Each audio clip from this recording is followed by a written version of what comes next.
ஒரு படம் பிடிச்சது பிடிக்கலங்கிறது வேற. பட் கரங்கட்டி அடிக்கிறது அப்படிங்கிற ஒரு ஃபீல் வந்து அந்த நீங்க சொல்ற குறிப்பிட்ட படத்தினுடைய ரிவ்யூக்கு வந்தது. அவங்க யாருன்னே தெரியாது. எப்படி வச்சு அடிச்சேன் பாத்தியா, வச்சு செஞ்சேன் பாத்தியா, ஏய் அப்படிங்கிற மாதிரி ஒரு ரசிகனுக்கு ஒரு மனப்பான்மை வந்துருச்சுன்னு வச்சுங்களேன். நாளைக்கு அடுத்த படத்தில் அவங்களுடைய ஃப்ரெண்டு வந்து ஏய் நான் உன்னை மீறி அடிக்கிறேன் பாடுற அப்படின்னு அடிப்பாங்க. பல பேர் என்ன வந்து இணையதளங்களில் நிறைய நெகட்டிவ் கமெண்ட்ஸு அவங்கவுங்க தான் தான் அறிவாளி நினச்சிக்கிட்டு சில கருத்துக்களை சொல்கிறாங்க. அது கிடையாது உண்மை.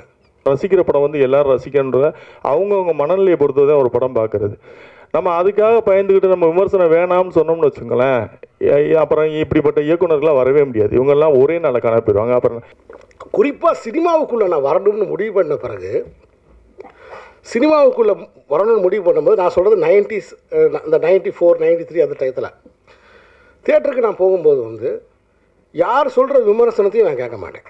அப்போ சிறுபடங்களுக்கு இன்றைக்கு தேவை வந்து ஆரோக்கியமான விமர்சனங்களும் வழிகாட்டுறதும் தான்ன்றது என்னுடைய தாழ்மையான கருத்து.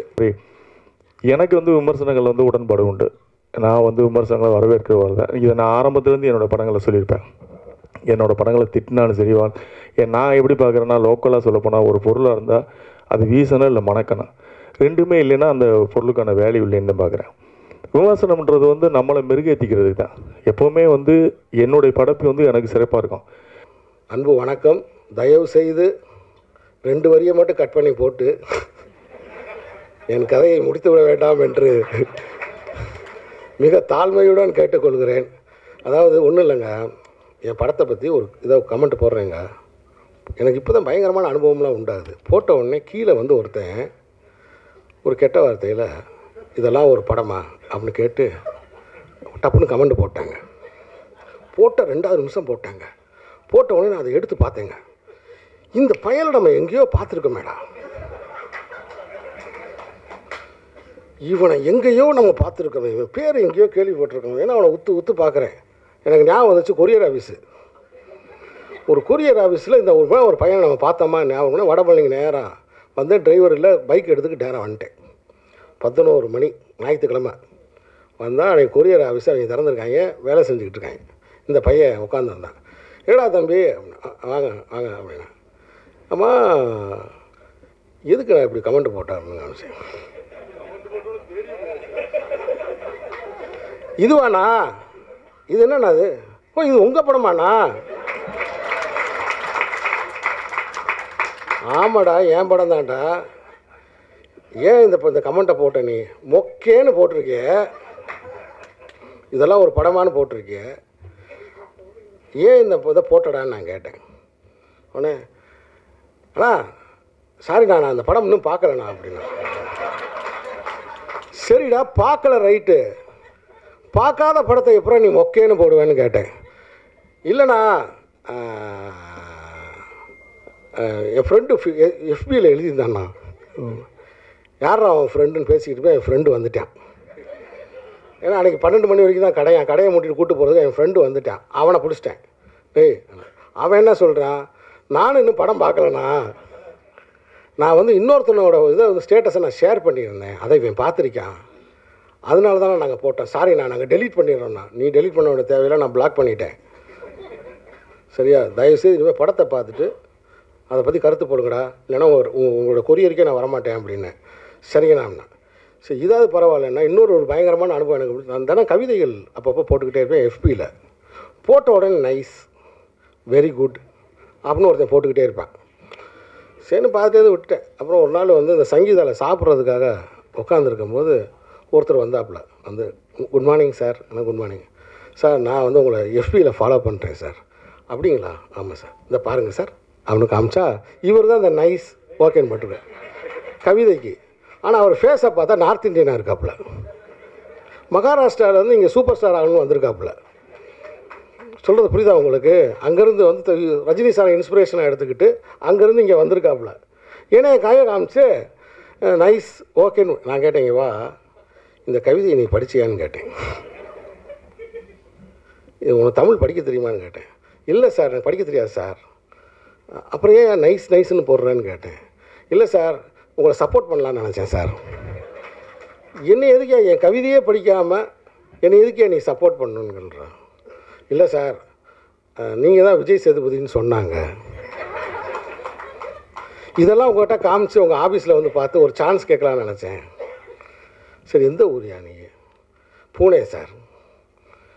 இனிமேல் என் ஆஃபீஸுக்கு வா, ஆடிஷன் நடக்காமல் வந்து பாரு, ஆனால் வந்து நைஸுன்னு மட்டும் என் கவிதைக்கு போடாத அப்படின்னு சொல்லிட்டு இப்படி இணையதளத்தில் இந்த மாதிரி சமாச்சாரங்கள்லாம் நடந்துக்கிட்டு இருக்கு.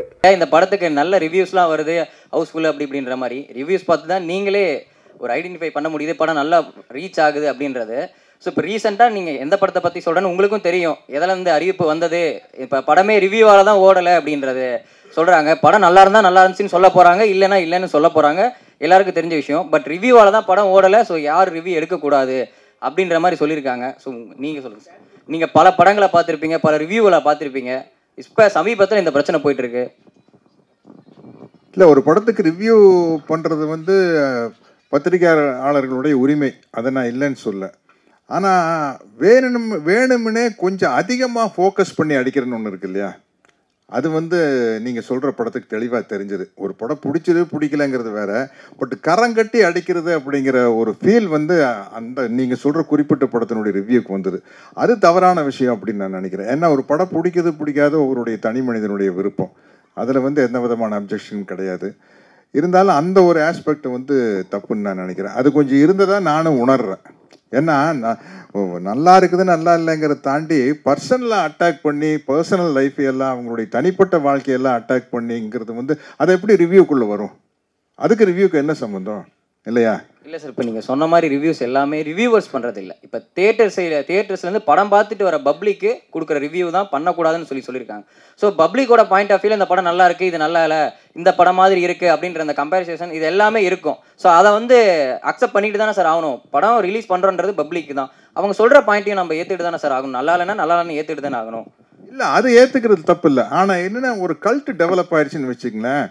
எப்படி பார்த்தியா, அவங்க யாருன்னே தெரியாது, எப்படி வச்சு அடித்தம் பார்த்தியா, வச்சு செஞ்சம் பார்த்தியா, அப்படிங்கிற மாதிரி ஒரு ரசிகனுக்கு ஒரு மனப்பான்மை வந்துருச்சுன்னு வச்சுங்களேன். நாளைக்கு அடுத்த படத்தில் அவங்களுடைய ஃப்ரெண்டு வந்து நான் உன்னை மீறி அடிக்கிறேன் பாடுற அப்படின்னு அடிப்பாங்க. அந்த ஒரு விஷயம் வந்து தவறான விஷயம். நிச்சயமாக வந்து ஒரு படத்தில் இருக்கிற நிறை குறைகளை சொல்ல, அதை தாண்டி அவங்களுடைய பர்சனல் விஷயத்தை படத்தினுடைய ரிவ்யூக்குள்ளே அட்டாக் பண்ணக்கூடாது. ஏன்னா நான் சொன்ன மாதிரி எல்லாருமே பணம் வாங்குறவங்க, இவர் ஒருத்தர் தான் பணம் போடுறவர் இல்லையா. அதனால் வந்து எங்களுடைய பர்சனல் லைஃப்பை வச்சு ஒரு படத்தை எப்படி அட்டாக் பண்ணலாம், அது வந்து கண்டிப்பாக கண்டிக்கத்தக்க ஒரு விஷயம். அதில் எந்த விதமான சந்தேகம் சொல்கிறீங்களா சார்? படம் பார்த்துட்டு வரவங்களுக்கும் சொல்கிறீங்களா சார்?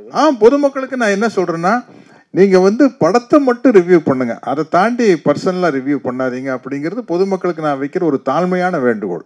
இந்த வாரம் வந்த படங்கள் கூட பார்த்தீங்கன்னா வந்து எந்த படங்களுக்கு வந்து சரியான விமர்சனங்கள் எல்லாம் வந்து இந்த விமர்சனங்கள் எழுதக்கூடாது அப்படின்றதுனால தான் சீனிவாசசாமி சொன்னது மாதிரி எனக்கு வந்து விமர்சனங்கள் வந்து உடன்பாடு உண்டு. நான் வந்து விமர்சனங்களை வரவேற்க வரல. இதை நான் ஆரம்பத்துலேருந்து என்னோடய படங்களை சொல்லியிருப்பேன்.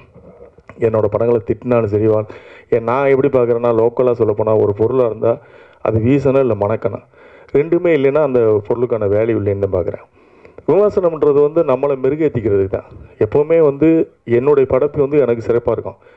நாங்களும் நல்ல படம் எடுக்கணும்னு தான் ட்ரை பண்ணுறோம். தயாரிப்பாளர்களும் யாரும் வந்து ஒரு மொக்க படத்தை கொடுத்துட்டு போகணும், நீங்கள் வந்து எங்களை திட்டணுன்ற ஆசை கிடையாது. நல்ல படம் எடுக்கணும் தான் வர்றோம், நல்ல படம் எடுக்கிறதுக்கு தான் ட்ரை பண்ணுறோம். இயக்குநர்கள்ட்ட கதை கேட்குறோம், எங்ககிட்ட கதை ஒன்று சொல்லுவாங்க, அதுக்கப்புறம் வந்து அவங்க எடுக்கிறது வேறு மாதிரி வந்துடும். மேக்கிங்கில் உங்களுக்கு தெரியாது கிடையாது. ஏன்னா அது ஒரு தனிப்பட்ட ஆளோட முயற்சி கிடையாது, ஒரு டீம் ஒர்க்கு. ஒரு கேமராமேன் தப்பு பண்ணலாம், ஒரு மியூசிக் டைரக்டர் தப்பு பண்ணலாம், இல்லை நடித்தவங்க தப்பு பண்ணியிருக்கலாம். இப்படி எல்லாருடைய பங்கும் சேர்ந்தது. இது தயாரிப்பாளர்கள் மட்டுமே வந்து ஒரு கதையை வந்து ஜட்ஜ் பண்ணி இவங்க தப்பாக எடுத்துட்டாங்கலாம் சொல்ல முடியாது. எங்களுக்கும் அந்த ரெஸ்பான்சிபிலிட்டி இருக்குது. ஏன்னா பணம் போடுறான், நல்ல கதை எடுக்கணும்னு சொல்லி தானே பணம் போடுவோம். ஏதோ பணம் போட்டு லாஸ் ஆகிட்டு வரணுன்ற படம் எடுக்க போகிறோம் அப்படிலாம் கிடையாது. விமர்சனங்களை பொறுத்த வரைக்கும் நான் எப்படி பார்க்குறேன்னா, நீங்கள் இல்லைன்னா இன்றைக்கி இந்த சின்ன படங்களே கிடையாது. சின்ன படங்களுக்கு வந்து இப்போ நம்ம சொல்கிறது மாதிரி ஒரு 4 நாளைக்கு அப்புறம் நீங்கள் விமர்சனம் பண்ணுங்கள் அப்படின்லாம் சொல்கிறதுலாம் யதார்த்தமே கிடையாது என்னை பொறுத்தவரை. ஏன்னா அப்போ வந்து ஒரு 70 பிரிண்ட் போடுவோம்.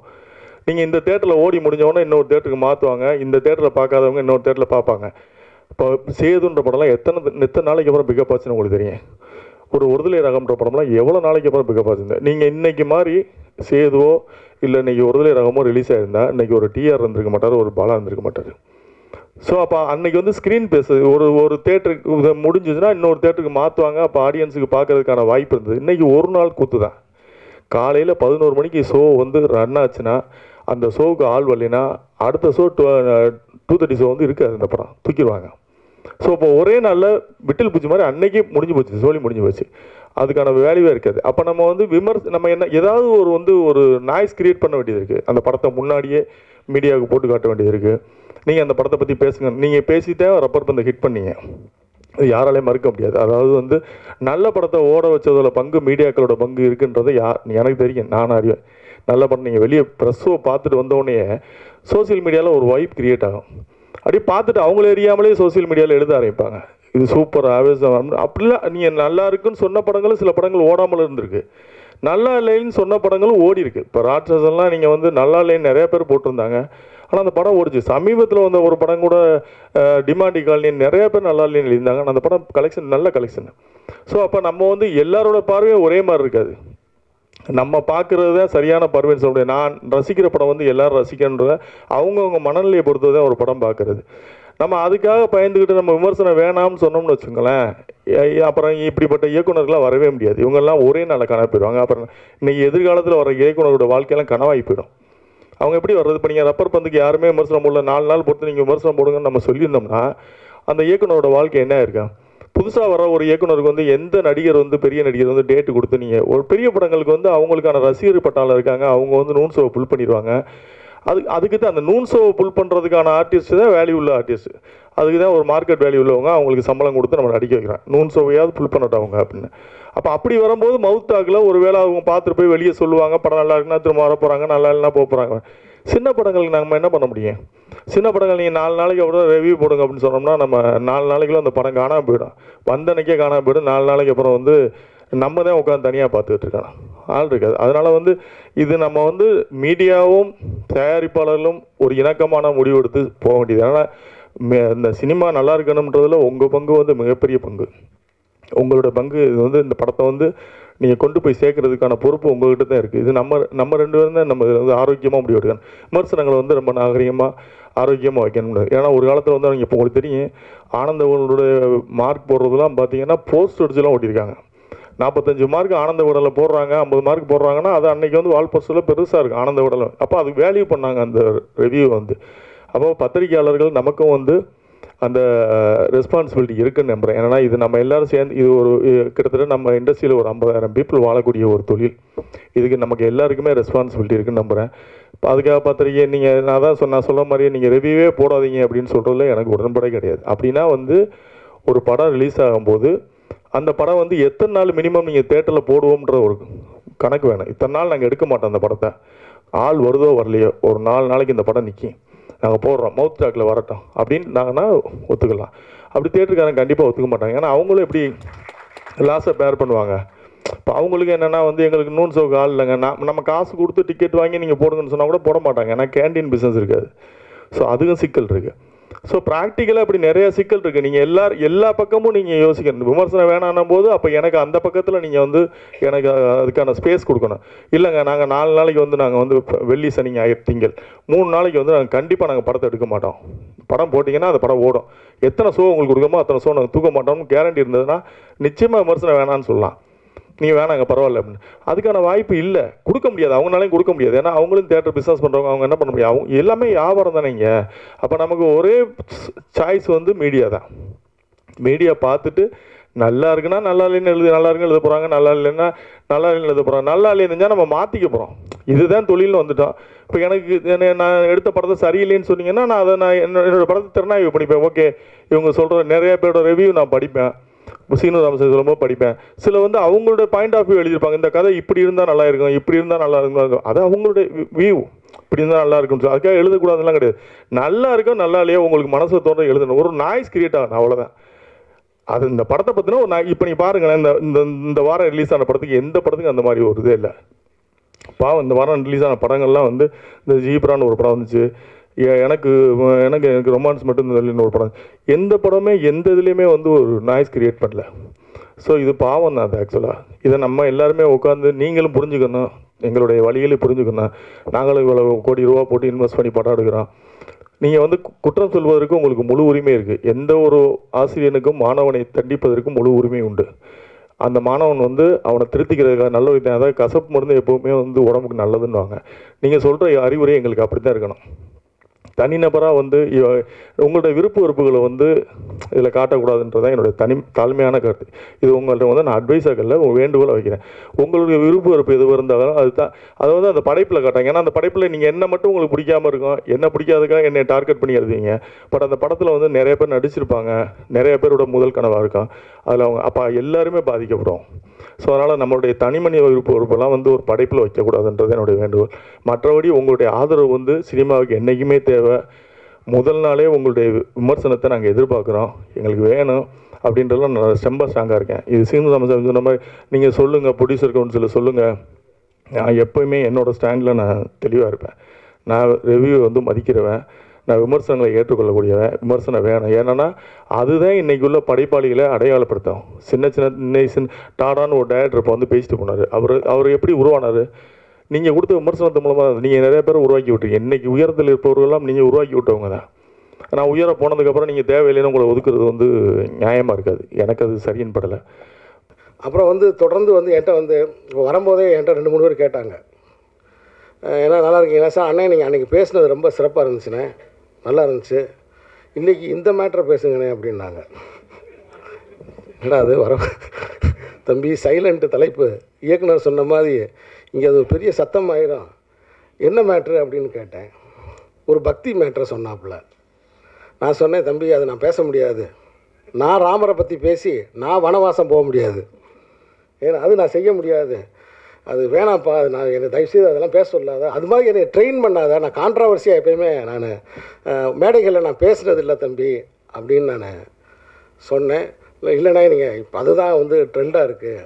இல்லைப்பா, நான் வந்து எல்லா மதங்களில் இருக்கக்கூடிய நல்ல விஷயங்களை எடுத்துக்கிறவன். ஏன்னா என்னுடைய படங்களில் சமூக நல்லிணக்கம் இருக்கும். குறிப்பாக சினிமாவுக்குள்ளே நான் வரணும்னு முடிவு பண்ண பிறகு, சினிமாவுக்குள்ளே வரணும்னு முடிவு பண்ணும்போது, நான் சொல்கிறது 90s, இந்த 94, 93 அந்த டயத்தில் தியேட்டருக்கு நான் போகும்போது வந்து யார் சொல்கிற விமர்சனத்தையும் நான் கேட்க மாட்டேன், யார் சொல்கிற விமர்சனத்தையும் கேட்க மாட்டேன்.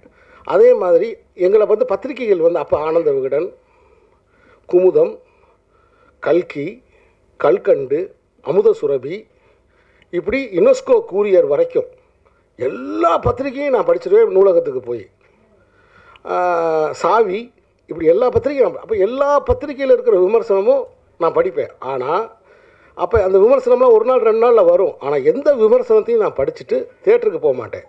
ஆனால் தியேட்டரில் போய் படம் பார்த்துட்டு வந்து எல்லா விமர்சனத்தையும் படிப்பேன், எல்லா விமர்சனத்தையும் படிப்பேன்.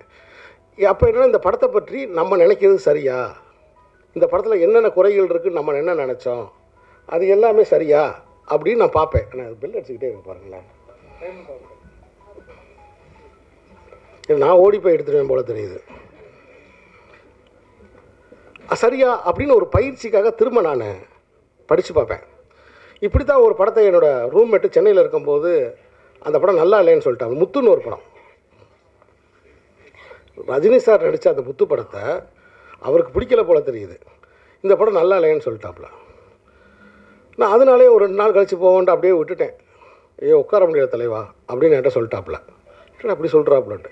அதுக்கப்புறம் பார்த்தா அந்த படம் பயங்கரமாக ஹிட் ஆகுது. நான் தியேட்டருக்கு போகிறேன், அந்த படம் பிளாக் பஸ்டர் ஆகுது. அங்கே மட்டும் பிளாக் பஸ்டர் ஆகலை, தெற்காசிய நாடுகள் ஃபுல்லாக அந்த படம் பயங்கர ஹிட் ஆகுது, ஜப்பானில் எல்லாத்துலேயும். என்ன காரணம்னா, தம்ம மதத்தில் இருக்கக்கூடிய புத்தரோட கருத்துக்கள் எல்லாம் அந்த படத்தில் இருக்குது. ரஜினி சார் பேசுகிறார், ஒருவன் முதலாளி, உலகில் மற்றவன் தொழிலாளி, இந்த மாதிரி கருத்துக்கள்லாம் அதில் பேசுகிறாரு. அந்த படம் எனக்கு ரொம்ப பிடிச்சிருந்துச்சு. அப்போ முடிவு பண்ணேன், ரூம்மேட்டை கேட்டு சினிமாவுக்கு போகக்கூடாதுன்னு. ரூம்மேட்டை கேட்டு சினிமாவுக்கு போகக்கூடாது அப்படின்னு நான் முடிவு பண்ணேன். ஆனால் அப்பையும் சரி இப்பையும் சரி, நான் படம் பார்த்துட்டு வந்துட்டு ஒரு 10-15 விமர்சகர்களுடைய விமர்சனங்களை எடுத்து அவங்க என்ன சொல்கிறாங்கன்னு பார்ப்பேன். என்ன சொல்கிறாங்கன்னு அப்படி பார்க்கும்போது, நம்ம பார்க்காத கோணத்தில் இந்த விமர்சகர் பார்த்துருக்காருன்னு ஆச்சரியப்படுவேன். இது என்னுடைய பழக்கம், இது நான் நடைமுறையில் வச்சுருக்கிற பழக்கம். மற்றபடி சிறு படங்களுக்கு இப்போ நான் உங்கள் முன்னாடி நிற்கிறேன்னா, சிறு படங்களை, பெரிய படங்களை பற்றி எனக்கு தெரியாது.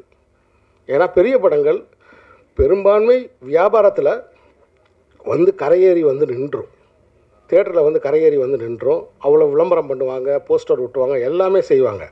ஆனால் சிறு படங்களுக்கு கைப்பிடிச்சு மக்களுக்கு அடையாளம் காட்டினதுன்றது பத்திரிகையாளர்கள் தான், விமர்சனங்கள் தான். அப்போ சிறு படங்களுக்கு இன்றைக்கு தேவை வந்து ஆரோக்கியமான விமர்சனங்களும் வழிகாட்டுறதும் தான்ன்றது என்னுடைய தாழ்மையான கருத்து. ஏன்னா இப்போ சமீபத்தில் வந்து பராரின்னு ஒரு படம், புதுமுகங்கள் நடித்த பராரின்னு ஒரு படம், ரொம்ப ஒரு சென்சிட்டிவான ஒரு இஷ்யூவை வச்சு நல்லா இருக்குன்னு சொல்கிறாங்க. ஆனால் அந்த வாசலில் வச்சு அந்த ஆடியன்ஸ் ரிவ்யூ கேட்பீங்க இல்லையா, அந்த மாதிரி ரிவ்யூஸ்லாம் நிறைய வராதனால அந்த படம் தேட்டருக்கு வந்திருக்கானே தெரியாமல் போயிடுச்சு. அதனால் என்னுடைய தயாரிப்பாளர் சங்கத்தோட தொடர்பில் இருக்க சுரேஷ் காமாட்சி அவர்கள் மேடையில் இருக்கார். ஒரு இயக்குனராக நான் கேட்டுக்கிறது, சில கட்டுப்பாடுகளோட ஏன்னா அவங்களுக்கும் நிறைய பொறுப்பு இருக்குது, சில கட்டுப்பாடுகளோட தயவு செய்து தியேட்டர் வாசலில் ரிவ்யூ பண்ணுவதற்கு அனுமதிங்க.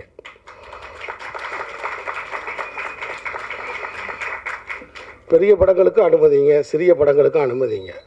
தியேட்டர் வாசல் ரசிகர்கள்ட்ட கேட்குறதுக்கு நீங்கள் மக்களுடைய கருத்தை அவங்க வாங்கி போட போகிறாங்க.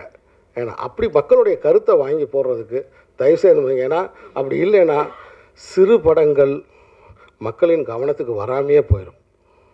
அந்த படத்தில் என்ன நல்லது இருக்குது என்னது இருக்குன்றதை கொஞ்சம் உரத்து, எப்படி என்னுடைய தென்மேற் பருவக்காட்டெலாம் சின்ன படம் தான், இந்த கோழிப்பனை செல்லத்துறையெல்லாம் சின்ன படம் தான், இந்த படங்கள்லாம் நீங்கள் எப்படி குரல் கொடுத்தீங்க, நீங்கள் குரல் கொடுத்தனால தான் அந்த படம் இன்றைக்கி 25 லட்சம் பேர் பார்த்துருக்காங்க ஓடிடியில். அவ்வளோ மக்களுக்கு போய் அது ரீச் ஆகிருக்கு. இப்போ என்கிட்ட கூட கேட்டாங்க, நீங்கள் அடுத்து என்ன பண்ண போகிறீங்க அப்படின்னு கேட்டாங்க. அடுத்து நான் ப்ரொமோஷன் பண்ண போகிறேன்னு. என்னங்க அடுத்து ப்ரொமோஷன் பண்ண போகிறீங்க ஏங்கன்னீங்க, உங்களுக்கு விவரம் தெரியலைன்னா பேசாமல் இருங்கன்ட்டு. பல பேர் என்னை வந்து இணையதளங்களில் நிறைய நெகட்டிவ் கமெண்ட்ஸு, அவங்கவுங்க தான் அறிவாளி நினச்சிக்கிட்டு சில கருத்துக்களை சொல்கிறாங்க. அது கிடையாது உண்மை. ஒரு ஜன்னலில் ஒரு புறா நிற்கிது, அந்த புறாவை எத்தனை பேர் பார்க்க போகிறாங்க, எத்தனை பேர் பார்த்தா எவ்வளோ ரூபா வரப்போகுதுன்றதான் பாயிண்ட்டு. அப்போ நான் ஊரையே கூட்டி அந்த புறாவை பார்க்க வைக்கிறது தானே அந்த புறாவை வளர்க்குறவனோட வேலை. அதுதானே அந்த படைப்புக்கு நான் செய்கிற தர்மம். அதை தான் இப்போ நான் செஞ்சுக்கிட்டு இருக்கேன். ஒரு வியூ பார்த்தா இவ்வளோ ரூபான்னு சொல்லிட்டாங்க, அதெல்லாம் இங்கே சொல்ல விரும்பலை நான். ஒரு வியூ பார்த்தா இவ்வளோ ரூபான்னு சொல்லிட்டாங்க. அப்போ 1 கோடி பேர் பார்த்தா 7 கோடி தமிழர்கள் இருக்காங்க. அப்போ சீனு ராமசாமி தர்மதுரை எடுத்திருக்கான், மாமனிதன் எடுத்திருக்கான், தொடர்ந்து நல்ல படத்துக்காக அறம் சார்ந்த படத்துக்காக நின்றுருக்கான். அவன் என்னடா சொல்லியிருக்கான் அப்படின்னு சொல்லி 1 கோடி தமிழர்கள் அந்த அமேசான் ஓடிடியை ஓப்பன் பண்ணி பார்க்க மாட்டாங்களா? அப்போ என்னுடைய வேலை என்னென்னா, இந்த படம் இங்கே இருக்குன்ற அவங்களுடைய கவனத்துக்கு கொண்டு போகிறது தான். அப்படி கொண்டு போனாலே போதும். ஷேர் இட்ன்ற பேசிஸ்லாம் நம்ம கொடுத்துருக்கோம். அதனால தான் தொடர்ந்து நான் வந்து எல்லாத்துலேயும் போட்டுக்கிட்டே இருக்கேன், இந்த படத்தை பாருங்கன்னு சொல்லி போட்டுக்கிட்டே இருக்கேன். ஒருத்தர் முகநூலில் கீழே கமெண்ட் போட்டிருக்காரு, நான் ஒரு அமௌண்ட்டு போட்டிருந்தேன். அப்போ இன்றைக்கி ராத்திரி உங்களுக்கு அந்த ரூபாய் உங்களுக்கு வந்துரும்னு போட்டிருக்காரு. அப்போ ஓப்பன் பண்ணி பார்ப்பாருன்னு அர்த்தம். அதனால் சைலண்ட் மூவிஸ் உலகமெங்கும் நீங்கள் பேசப்படுவீங்க. ஏன்னா இந்த மாதிரி கண்டென்ட்டுகளுக்கு தான் இன்றைக்கி பெரிய வரவேற்பு இருக்குது. உலகமெங்கும் நீங்கள் பேசப்படுவீங்க அப்படின்னு நான் ரொம்ப ஆழமாக நம்புகிறேன், வாழ்த்துறேன். இந்த புதிய படம், இந்த புதிய கலைஞர்கள், ஏன்னா நான் எப்பயுமே யாரையுமே குறைச்சி மதிப்பிட மாட்டேன்.